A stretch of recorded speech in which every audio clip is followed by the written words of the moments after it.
What's up mga kamarites kong tunay, for today's video ay nagbabalik ang inyong Disney Princess and Jennifer Godmother dito sa Qatar. Dahil ito ang araw ng ating day off, kaya eto na naman tayo. For today's video ay maggagala na naman tayo mga kainday. First of all nga pala, ang una namin ginawa dito ay pinagtitingnan namin ang aming mga Metro card kung talaga bang may laman pa at pwede pa ba kami pumasok dito sa loob. Dahil nga pala dalawang aking Metro card, yung isa ay walang laman at yung isa naman ay maraming laman, kaya eto makakalarga pa rin tayo. Pupunta nga pala kami dito ng Mia Park, pero ang una nga pala namin ginawa dito ay pumunta kami ng sukat. Syempre naglakad na lang kami papunta ng Mia Park. Mga 10 to 15 minutes walking lang naman yung ginawa namin dito mga kainday. Alam niyo ba mga kainday, nung unang salta ko dito sa Qatar, tuwang-tuwa talaga ako sa mga tanawin kasi parang nabibighani ako sa ganda. Tapos ngayon mga kainday, parang nabawasan ng 1% yung tuwa ko kasi gusto ko naman pumunta dun sa mga malalamig na lugar. Isingit ko nga lang pala yung pangyayari dito sa inyo mga kainday, no. Ngayon nga pala itatawid kami dun sa lugar na yun. Tapos may pindutan dito. Tapos hindi ko alam at hindi namin alam kung paano to papaganahin. Kapag pala tatawid ka doon ay kailangan pumindot ka dito para mag-stop o mag-color green yung light. So yun, hindi namin alam. Kaya ang ginawa namin, pinindot namin. Tapos nagsipag-stopan yung mga sasakyan. Kaya eto, nagtakbo na lang kami na para bang takot na takot kaming masagasaan. Pagkatapos nga pala namin mag-walking dito ng mga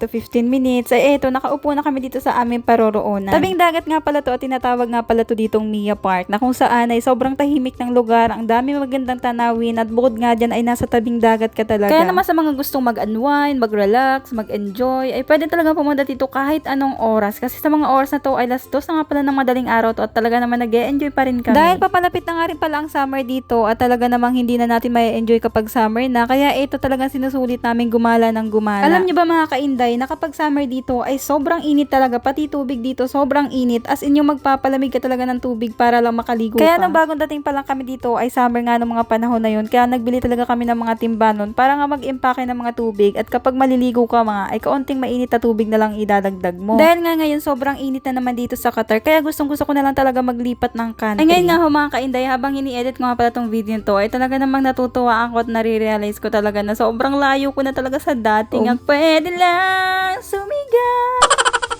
Isa nga pala sa nakakalungkot na pangyayari sa buhay ko ay hindi ko namana ang boses ng tatay ko at ng tito Rulan ko.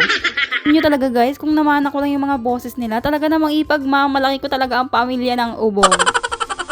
At dahil hindi natin namana ang kagandahan ng kanilang boses, kaya eto, minana ko naman ang kagandahan ng pamilya ng ubong. Alam niyo ba mga kainday, ang mukhang yung magtatalok lang yan ng palay dati. Taga-pastor ng itik, kapag merong isang itlog, ibebenta ng 10 piso. At kapag nabenta ang itlog, pupunta sa tindahan ni Ate Marites at bibili ng isaw. Abay, may 2 piraso ka lang ng isaw na tuhog, talaga namang tuwang-tuwa ka na at feeling mo ay isa ka ng rich people. Ganyan lang talaga yung routine ko dati dahil nga meron kaming itikan dati, tapos pagpapastorin kami ni Papa ko dun sa kagitnaan ng danawan. Babantayan namin yung itik dun maghapon para lang hindi magpisan sa ibang kaitikan at hindi kumain ng mga ibang dapo. May mga itik kasi na hindi nakakaitlog ng gabi, kaya naman nag-iitlog ng umaga. Tapos yung mga itlog na yun, iniipon namin, tapos binibenta namin. At kapag naman nabenta namin yun, yung 50% pa rin ng binentahan namin ay kay Papa pa rin yun at kay Nanay. Ang galing!